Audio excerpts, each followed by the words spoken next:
दोस्तों ये तो हम जानते हैं कि यूक्रेन और रशिया के बीच टेंशन्स थमने का नाम नहीं ले रही हैं।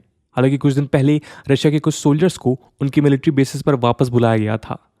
तब पूरी दुनिया को लगा था कि शायद अब ये सब थम जाए, लेकिन असल में ऐसा कुछ नहीं हुआ। उल्टा यूएस इंटेलिजेंस एजेंसी के मुताबिक रशिया इस रीजन में अपने ट्रूप्स और भी ज़्यादा बढ़ा चुका है।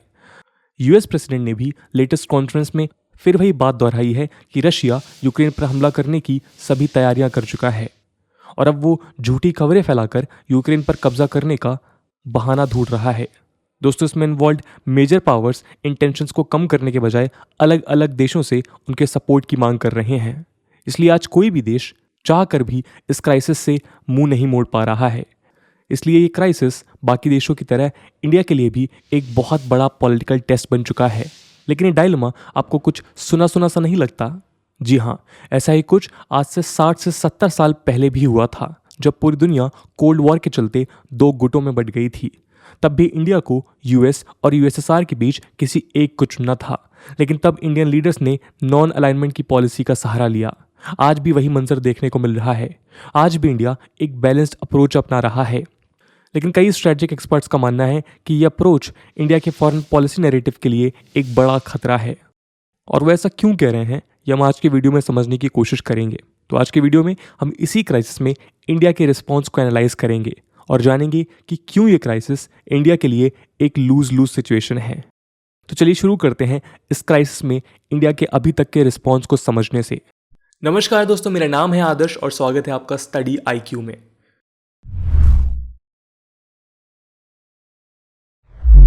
दोस्तों इस डिप्लोमेटिक क्राइसिस में इंडिया एक बहुत बैलेंस्ड और प्रिवेंटिव अप्रोच अपनाने की कोशिश कर रहा है। पहले तो इंडिया ने कई हफ्तों तक इस क्राइसिस पर डिप्लोमेटिक साइलेंस मेंटेन किया, लेकिन अब जब उसने चुप्पी तोड़ी तब उसने अपने ग्लोबल कम्युनिटी से इस क्राइसिस को डिप्लोमेटिक और पीसफुल तरीके से सुलझाने की गुहार की।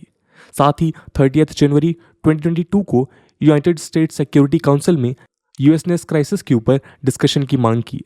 जब इस पर वोट करने की बारी आई तो इंडिया ने इसे अब्सटेन कर लिया, यानी कि ना तो इसके फेवर में वोट किया और ना ही इसके अगेंस्ट। लेकिन इंडिया का ये कदम डिप्लोमेटिक एक्सपर्ट्स के लिए ज़रा भी सरप्राइजिंग नहीं था। वो इसलिए क्योंकि 2014 में जब रशिया ने क्राइमिया पर अटैक किया था और यूएस ने उसके खिलाफ यूनाइटेड नेशन सिक्योरिटी काउंसिल में एक रेजोल्यूशन पास किया था, तब भी इंडिया ने अपना वोट अब्सटेन कर लिया था। रशियन एनालिस्ट ने इंडिया के इस कदम को प्रो रशियन व्यू से देखते हुए इंडिया को शुक्रिया अदा किया है। लेकिन आपको बता दें कि इसी दौरान इंडिया ने चाइना में हो रहे विंटर ओलंपिक्स को भी बॉयकॉट किया, जहां पर रशिया यूक्रेन को लेकर अपने व्यू प्रमोट करने आया था। इसलिए इंडिया के इस बॉयकॉट को एक प्रो यूएस एंगल से भी देखा गया। लेकिन असल में इंडिया का ये स्टेप ना तो प्रो यूएस था और ना ही प्रो रशियन, बल्कि उसने किसी भी साइड्स को नाराज ना करते हुए एक सेफ ऑप्शन चूज किया। तो आप देख सकते हैं कि किस तरह आज जियोपॉलिटिक्स में कोई साइड ना लेना भी किसी न किसी की साइड लेने के बराबर ही है। खैर इतना ही नहीं, हाल ही में मेलबर्न में हुई क्वाड फॉरेन मिनिस्टर्स की मीटिंग के दौरान भी इंडिया ने इस मुद्दे को डिस्कस करने से साफ इनकार कर दिया, जिससे ये समझ आता है कि किसी एक ब्लॉक की साइड की बात तो दूर, बल्कि इंडिया इस मुद्दे पर खुलकर बात भी नहीं करना चाहता है। तो दोस्तों ये साइलेंस इंडिया के डायलेमा को चीख चीख कर बयां करता है। खैर जाहिर है कि कुछ लोग ये ज़रूर सोच रहे होंगे कि यूक्रेन ना तो इंडिया के साथ कोई बॉर्डर शेयर करता है और ना ही ये दोनों देश आपस में कोई खास संबंध रखते हैं, और तो और इंडिया यूक्रेन से लगभग 4000 किलोमीटर दूर बसा है। तो ऐसे में इंडिया को इस क्राइसिस से क्या खतरा है? लेकिन इस ग्लोबलाइज्ड और हाईली इंटरकनेक्टेड वर्ल्ड में इंडिया इस क्राइसिस से नहीं बच सकता है। और वो क्यों, आइए जानते हैं। दोस्तों इस सॉल्यूशन में इंडिया के लिए एक तरफ कुआं है तो दूसरी तरफ खाई।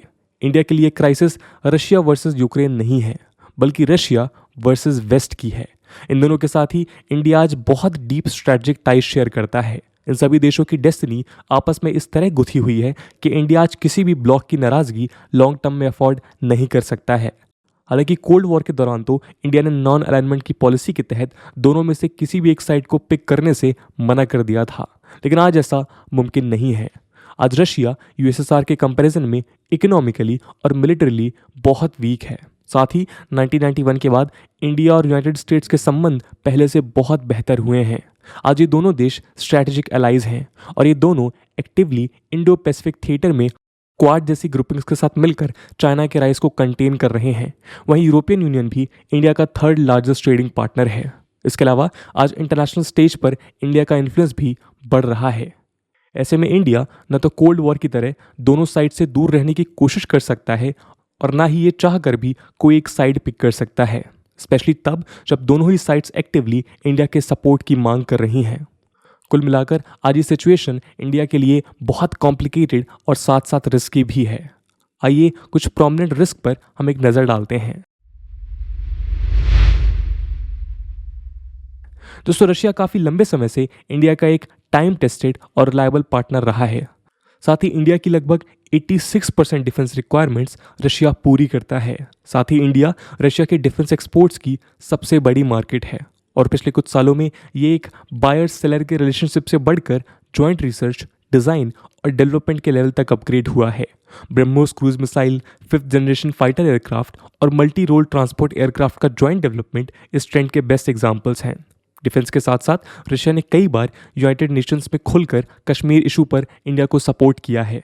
इतना ही नहीं, उसने ब्रिक्स और एससीओ जैसे चाइनीज डोमिनेटेड प्लेटफॉर्म्स पर भी इंडिया के इंटरेस्ट को सपोर्ट किया है। साथ ही रशिया यूएनएससी का एक परमानेंट मेंबर भी है, इसलिए यूएनएससी की परमानेंट सीट के एम्बिशन में रशिया का सपोर्ट इंडिया के लिए बहुत ज़्यादा क्रूशल है। यानी कि रशिया के अगेंस्ट जाना इंडिया के लिए अभी नामुमकिन है।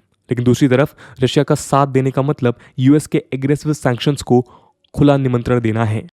किसी भी कॉन्फ्लिक्ट की सिचुएशन में रशिया को तो यूरोप और अमेरिका के सैंक्शंस झेलने पड़ेंगे ही, लेकिन इंडिया को भी कास्टा यानी countering America's adversaries through sanctions act के अंतर्गत सैंक्शंस का सामना करना पड़ सकता है।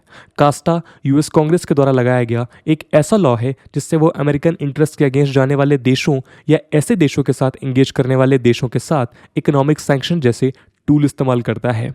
आपको बता दें कि इंडिया और रशिया के बीच अभी S-400 मिसाइल सिस्टम और AK-203 असॉल्ट राइफल्स के जॉइंट प्रोडक्शन को लेकर डील साइन हुई थी, जिसके अंतर्गत इंडिया के ऊपर कास्टा के सैंक्शंस इंपोज करने की बात की जा रही थी।